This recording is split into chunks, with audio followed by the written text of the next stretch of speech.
My name is Clara Bennett, and today I am 72 years old. If you met me now, you would probably see only an ordinary old woman. Silver hair neatly tied back, soft wrinkles mapping the years, and hands that smell faintly of herbs. You might even admire my little shop in Savannah, where shelves are stacked with jars of dried leaves, roots, and flowers. People call me the grandmother of natural healing, and they come from far away to buy teas or ointments for their ailments. But behind this calm appearance lies a story so dark that for most of my life, I never dared to tell it. For 10 years, I lived trapped in my own home, not only by the paralysis of a stroke, but by the cruelty of the very person who should have been my protector, my own son. The nightmare he created nearly destroyed me, and yet, it is this very nightmare that shaped the strong, independent woman you see today. A mother's beginning. I had Junior when I was only 19. His father left as soon as he learned of the pregnancy. At first, I was devastated, but then I held that tiny baby in my arms and swore I would give him all the love I never received from my own father. Life wasn't easy. I worked in a textile factory for over 20 years. 12-hour shifts bent over a sewing machine. My fingers raw, my back screaming in pain. Still, I never complained. Every paycheck went toward Junior's shoes, his books, his little toys. I wanted him to feel safe, cherished, and loved. When he was small, he would climb into my lap and whisper, "Mama, one day I'll take care of you." Those words kept me alive during endless nights when the electricity bill was late or when I had to skip meals so he could eat. But love, when mixed with sacrifice and silence, sometimes grows into something unbalanced. Looking back, I see that perhaps I gave too much, shielding him from responsibility, teaching him that the world, and even I, existed to serve him. The stroke that changed everything. I was 59 when my body betrayed me. One rainy evening while unpacking groceries, my arm suddenly went numb.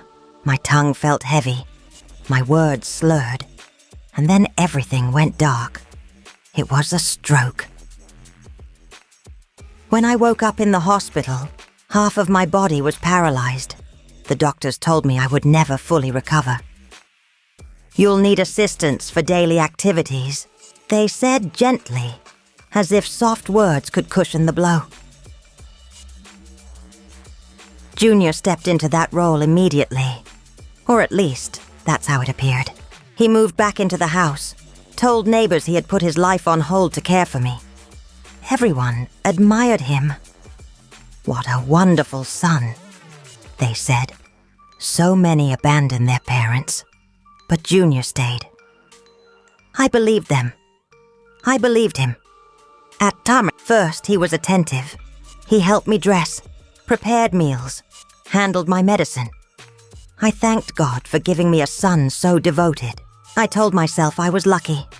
But luck can turn into a curse overnight. The mask slips.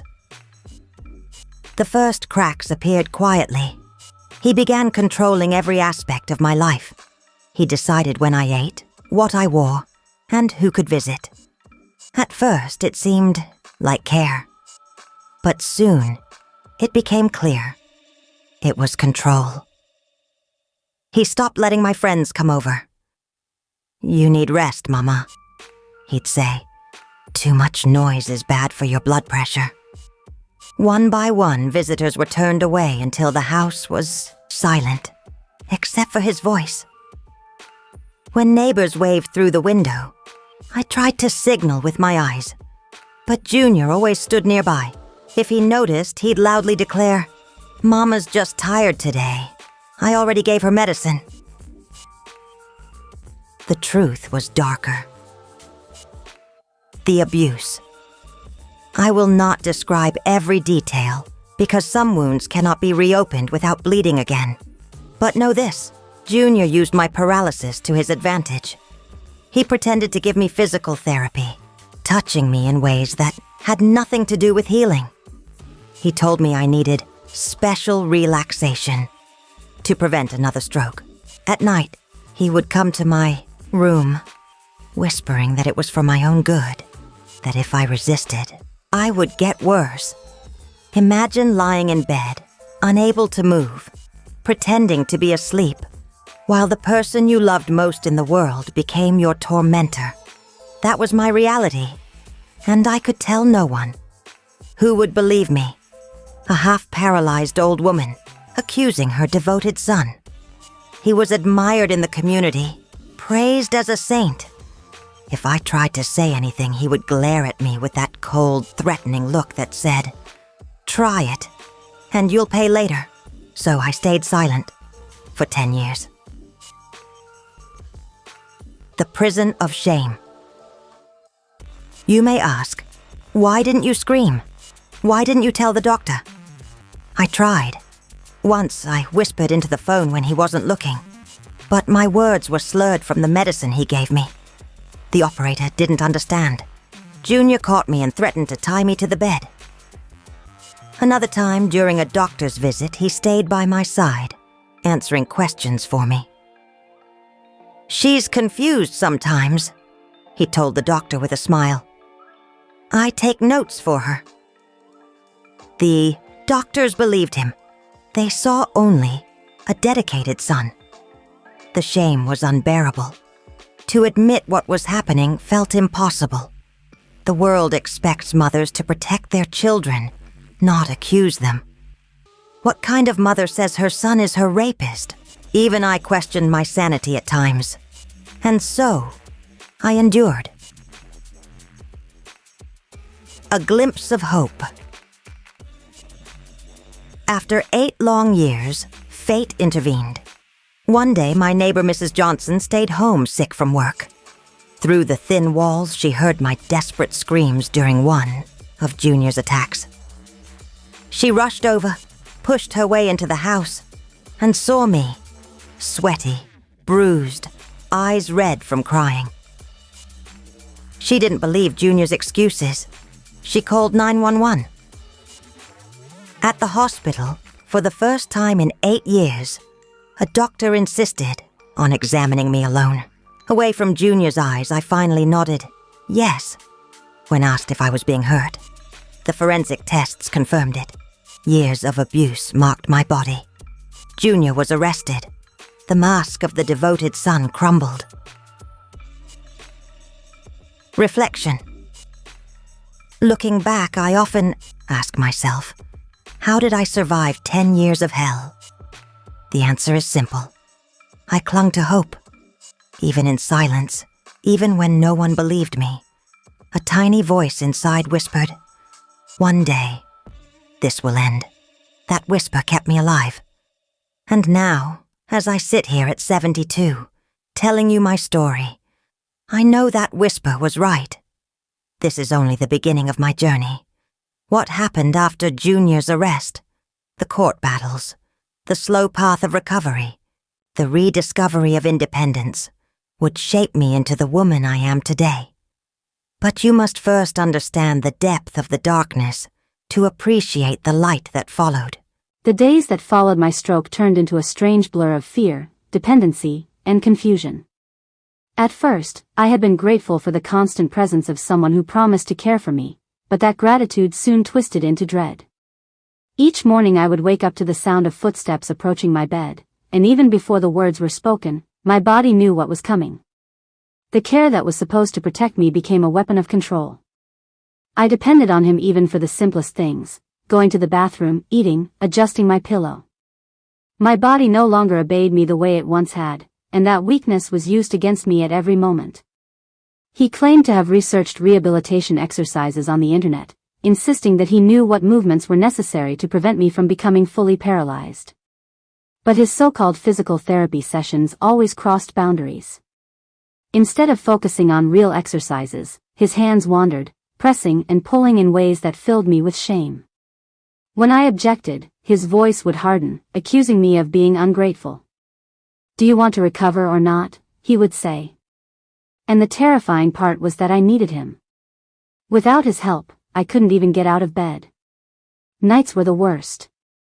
He invented a ritual, saying that people with neurological problems required special relaxation to avoid another stroke.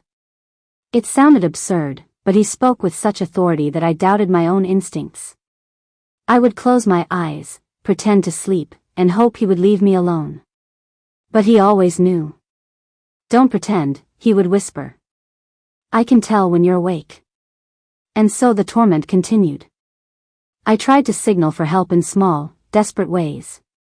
When a neighbor passed in front of the house and glanced through the window, I would widen my eyes, move my head, do anything to show distress. But he was always there, interpreting my actions as if they were symptoms of illness. "She's in pain today," he would announce loudly, ensuring that any outside observer thought my cries or expressions were medical, not pleas for rescue. If the phone rang, he answered before I could. On the rare occasions he allowed me to speak, he remained by my side, glaring, ready to punish me if I said something suspicious. I was too afraid to utter the word help.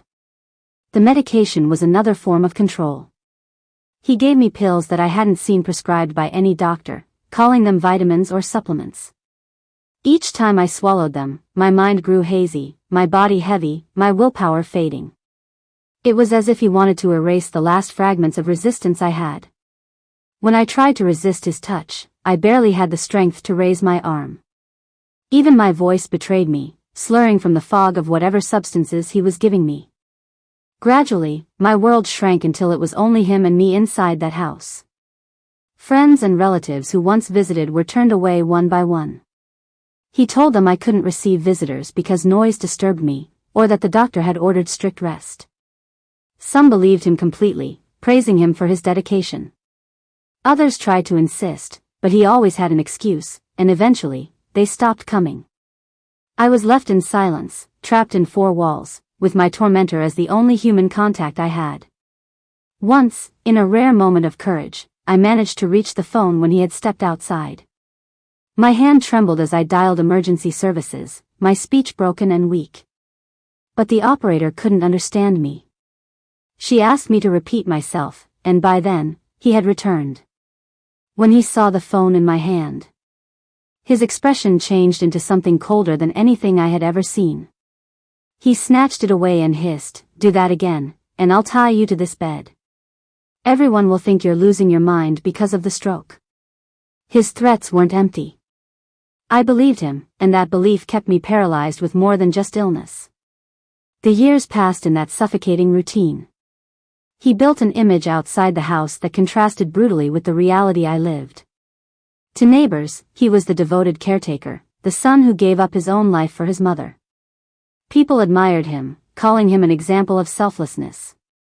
They had no idea that behind closed doors, he was my jailer, my abuser, the one who stole every ounce of dignity from me. He became bolder with time, even accompanying me to medical appointments.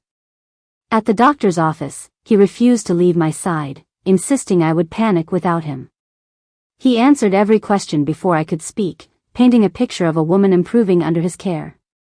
"Sometimes she gets confused," he would explain, dismissing my slurred attempts to communicate. The doctors saw a tired but caring son, never suspecting the truth. His grip on my life was complete. But fate has its cracks, and sometimes light seeps through in unexpected ways. After nearly 8 years of this torment, one ordinary day turned extraordinary. The neighbor who lived next door, a kind woman who usually worked during the day, happened to be home sick. From her bed, she heard something unusual, my screams. That day, I couldn't take it anymore. I cried out with every bit of strength left in me, shouting for help until my throat burned. She later told me she had never heard such desperation in a human voice. It sounded, she said, like someone being tortured. Alarmed, she rushed to my door. He greeted her with his usual calm mask, saying I had simply had a pain crisis due to my condition. That he had already given me medicine, and there was no need to worry. But she wasn't convinced. She insisted on seeing me. When he hesitated, she pushed past him.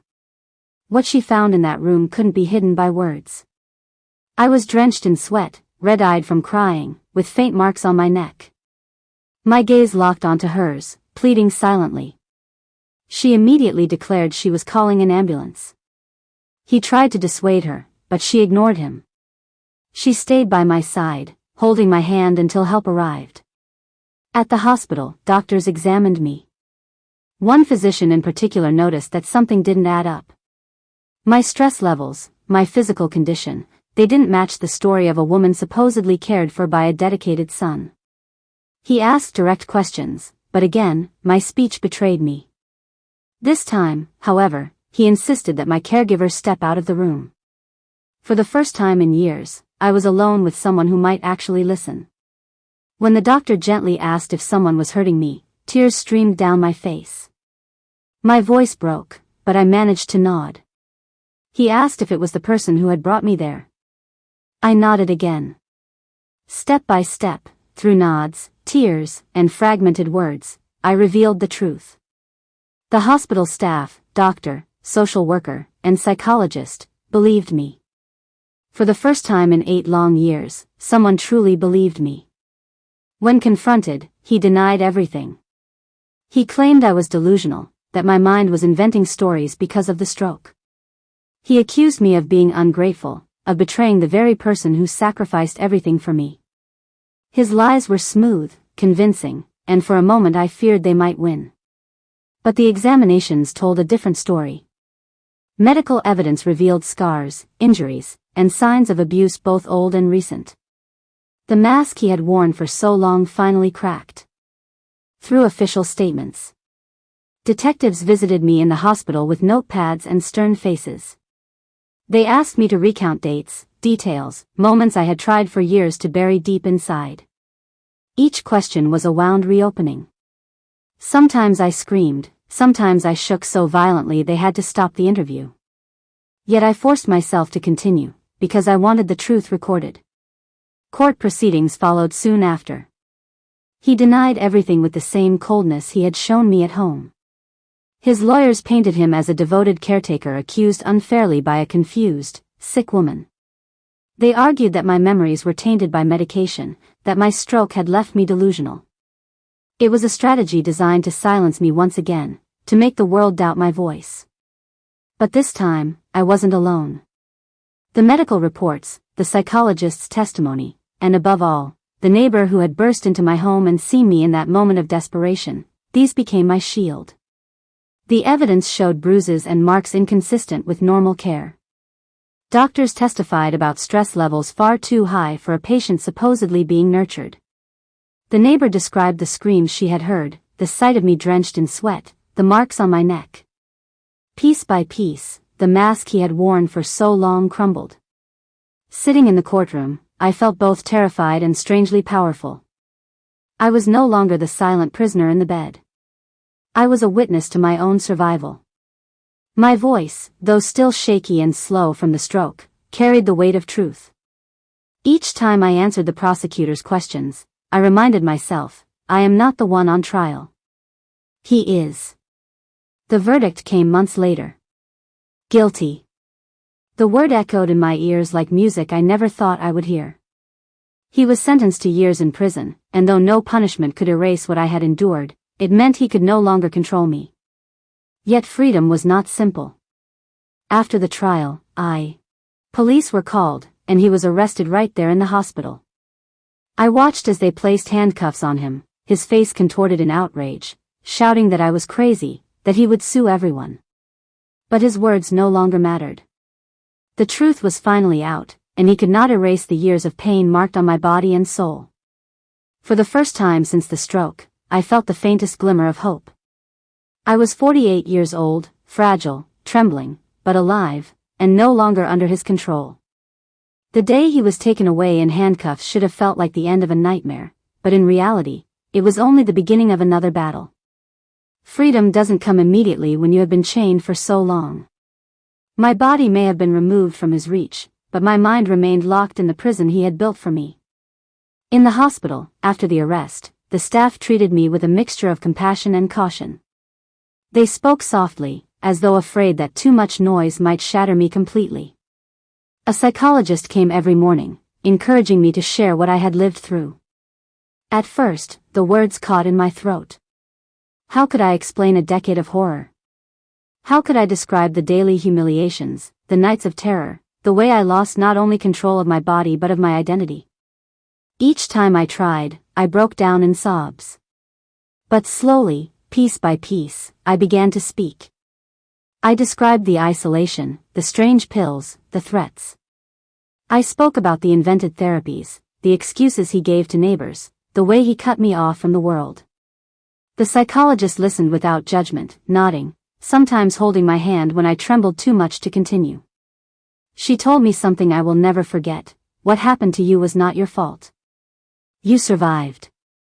That makes you stronger than you realize. Those words planted the first seed of healing. But the road ahead was steep. The police began their investigation, and I had to relive everything.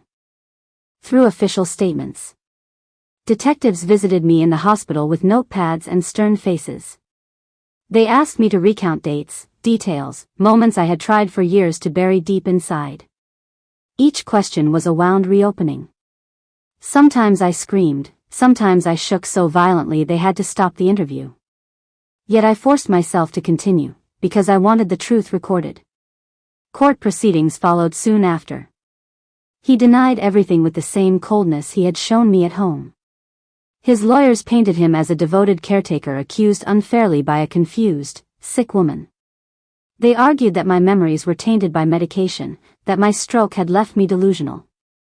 It was a strategy designed to silence me once again, to make the world doubt my voice. But this time, I wasn't alone. The medical reports, the psychologist's testimony, and above all, the neighbor who had burst into my home and seen me in that moment of desperation, these became my shield. The evidence showed bruises and marks inconsistent with normal care. Doctors testified about stress levels far too high for a patient supposedly being nurtured. The neighbor described the screams she had heard, the sight of me drenched in sweat, the marks on my neck. Piece by piece, the mask he had worn for so long crumbled. Sitting in the courtroom, I felt both terrified and strangely powerful. I was no longer the silent prisoner in the bed. I was a witness to my own survival. My voice, though still shaky and slow from the stroke, carried the weight of truth. Each time I answered the prosecutor's questions, I reminded myself, I am not the one on trial. He is. The verdict came months later. Guilty. The word echoed in my ears like music I never thought I would hear. He was sentenced to years in prison, and though no punishment could erase what I had endured, it meant he could no longer control me. Yet freedom was not simple. After the trial, I returned to an empty house. The silence that once suffocated me now felt overwhelming in another way. Without his presence, I realized how much of my life had been consumed by fear. I had forgotten how to live without looking over my shoulder. The house was full of memories, each corner reminding me of a moment of horror. Sometimes at night, I woke up sweating, convinced I heard his footsteps approaching. It took minutes, sometimes hours, to calm myself and remember, he is gone. He cannot hurt me anymore. Rebuilding was slow. My body remained weak from the stroke, and I had to relearn many basic tasks.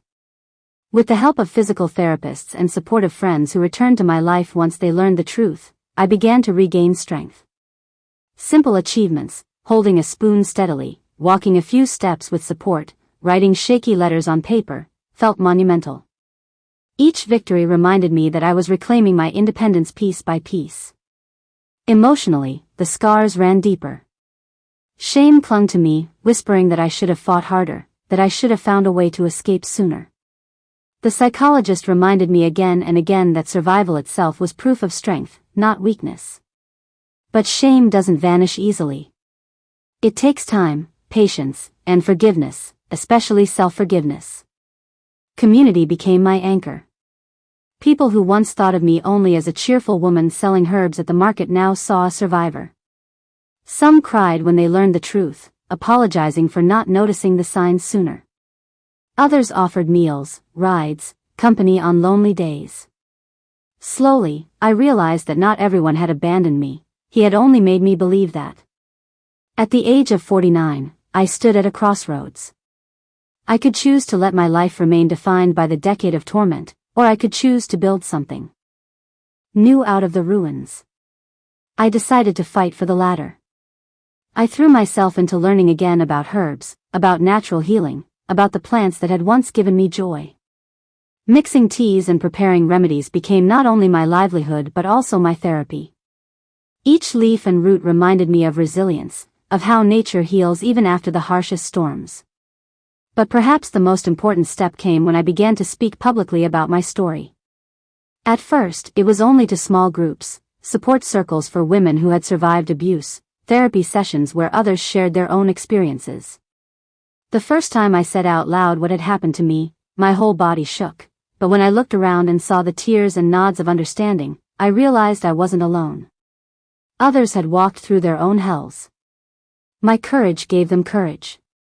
And so, little by little, I transformed my pain into purpose. Freedom after prison isn't an instant blessing, it's a process, a slow unraveling of fear.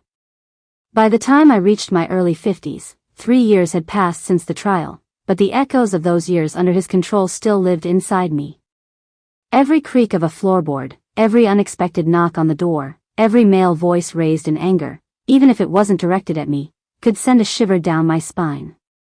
At the hospital, once my body had stabilized, the doctors recommended long-term rehabilitation. They said recovery wasn't only about muscles and joints but also about rebuilding trust, in my own body, in others, and in life itself. At first, I didn't believe them. I thought my body was broken beyond repair, that my spirit was too scarred to ever feel whole again. But then came the people who proved me wrong. The first was a physical therapist, a woman in her 40s with short hair and a firm but compassionate manner. She never rushed me. She began with simple breathing exercises, showing me how to loosen the tightness in my chest, how to stop holding my body as if bracing for another attack. She explained gently that survivors often carry trauma in their muscles, shoulders locked, spines curled, hands clenched. She said, "Your body has been in defense mode for years. Now we're going to teach it that it's safe again." The exercises were excruciating at times, not because they hurt physically but because they unlocked memories. Each stretch, each attempt to stand, reminded me of all the times I had been forced down, restrained, silenced. There were days I left the therapy room in tears. Yet my therapist never gave up on me. She would look me in the eye and remind me, "Every step you take is a step away from him." Those words became my mantra. The second person who guided me was a psychologist specializing in trauma. She taught me something I had never truly understood before, that healing wasn't about erasing the past but about learning to live beyond it. She named the horrors I had endured: sexual violence, coercion, false imprisonment, removing the poisonous disguise he had wrapped them in. For years he had told me it was care, that I should be grateful. She shattered that lie by giving me the correct words: abuse, exploitation, crime. Naming the truth freed me more than I expected. Together, the therapist and the psychologist rebuilt the foundation of my life. Slowly, painfully, I began to regain trust, not only in professionals but in myself. One morning, after months of work, something extraordinary happened. During a simple exercise where I was asked to reach for a small object on a table, my left hand, which had been motionless since the stroke, twitched and closed slightly around it. For a moment I froze, unsure if it was real. Then tears streamed down my face. My therapist hugged me and whispered, "Your body remembers how to live." That moment changed everything. From then on, the sessions became more intense. First, I regained partial movement in my fingers. Then my wrist. Then, gradually, my elbow. My leg responded, too, shaky but determined. After 3 months, I managed to stand with only a cane. Taking those first steps, just 3, trembling, hesitant, was like reclaiming my soul. For the first time in years, I wasn't a prisoner of the bed. I could move. I could choose. With movement came confidence. With confidence came the desire to reconnect with life. But relearning trust extended beyond my own body. it meant letting people close to me again. That was the hardest part. Even when kind hands tried to help me up from a chair or adjust my blanket, I flinched. My body braced for violence even when none was coming. I apologized constantly, ashamed of my own reactions. But those around me, especially the cousin who had opened her home to me, never showed impatience. They spoke softly, moved slowly, and always reminded me that I was safe. At 52, I began to see the world not as a battlefield but as a garden slowly regrowing after a storm. I discovered the beauty of small routines, sitting outside in the morning sun, hearing birds sing, tasting food without the metallic aftertaste of fear. My cousin introduced me to community classes, and one in particular changed my trajectory, a course on medicinal herbs.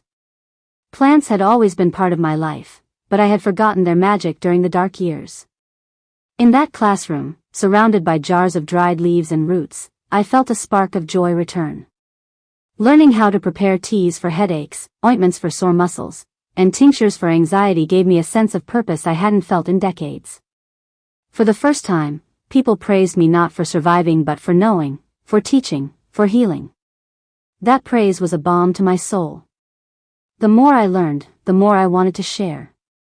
Soon, I began helping neighbors with simple remedies, guiding them on natural ways to care for their bodies. The smile of someone whose insomnia eased with a cup of chamomile, the relief of a mother whose child's cough softened with honey syrup, these were gifts that rebuilt my faith in humanity.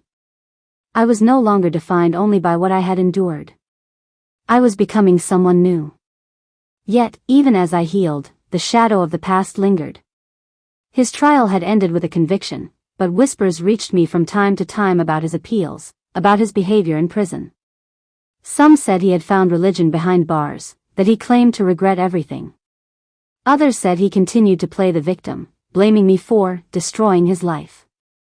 I didn't know which version was true, and I didn't care. What mattered was that I was free. Still, a question haunted me late at night: what if he ever came back? At 52, I wasn't yet ready to face that possibility. But I knew one thing with absolute certainty: I would never again be silent. If the day came when our paths crossed once more, I would have the strength to stand, to speak, to defend myself. Because by then, I had learned the most important truth of all: he had taken years of my life, but he had not taken me. At 72 years old, I can finally say these words without trembling: I am free. It took me decades to arrive here, through pain, silence, fear, and slow rebuilding. And yet, life has a strange way of balancing the scales. Sometimes justice comes not from courts or prisons but from the quiet hand of fate itself. For 20 years, I had lived a peaceful life after leaving the nightmare behind. My small herbal shop had grown into something more than a business. It became a sanctuary. People came not only for teas and remedies but also for advice, comfort, and companionship. Every jar of dried leaves, every bottle of homemade syrup, carried with it a piece of my survival story.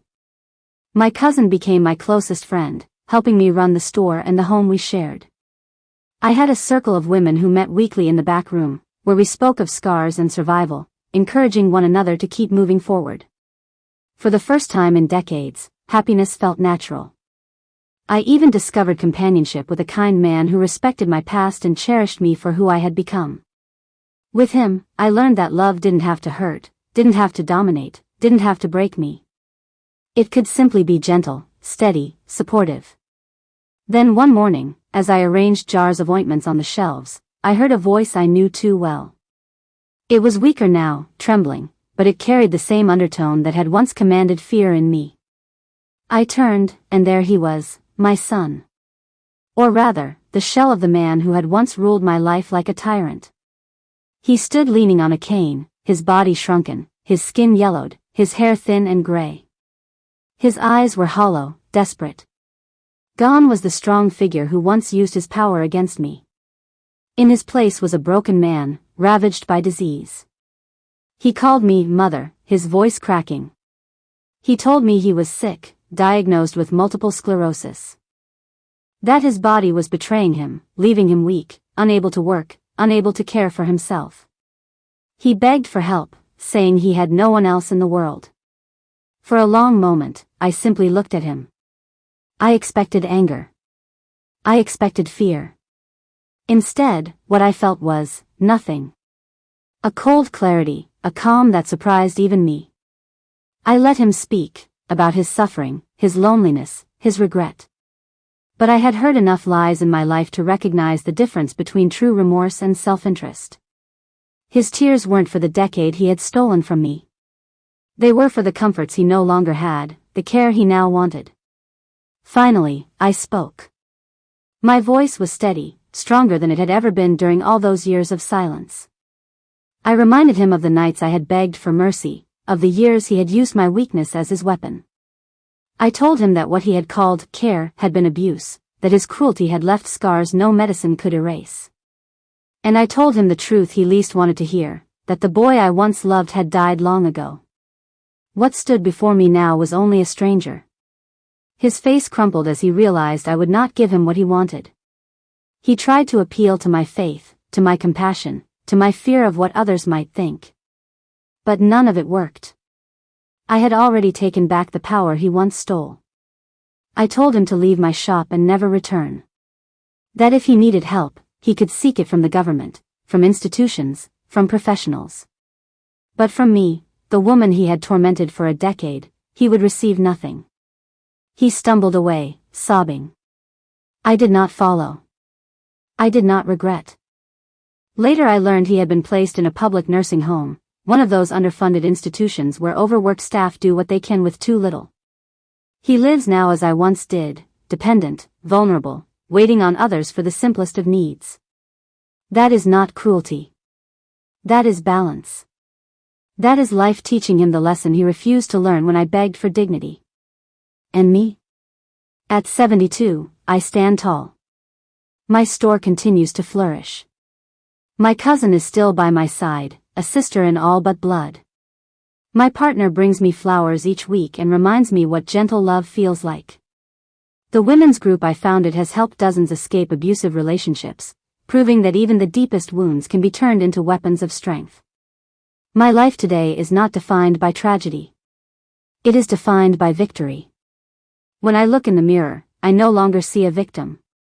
I see a survivor, a healer, a teacher, a woman who rebuilt her world from ashes.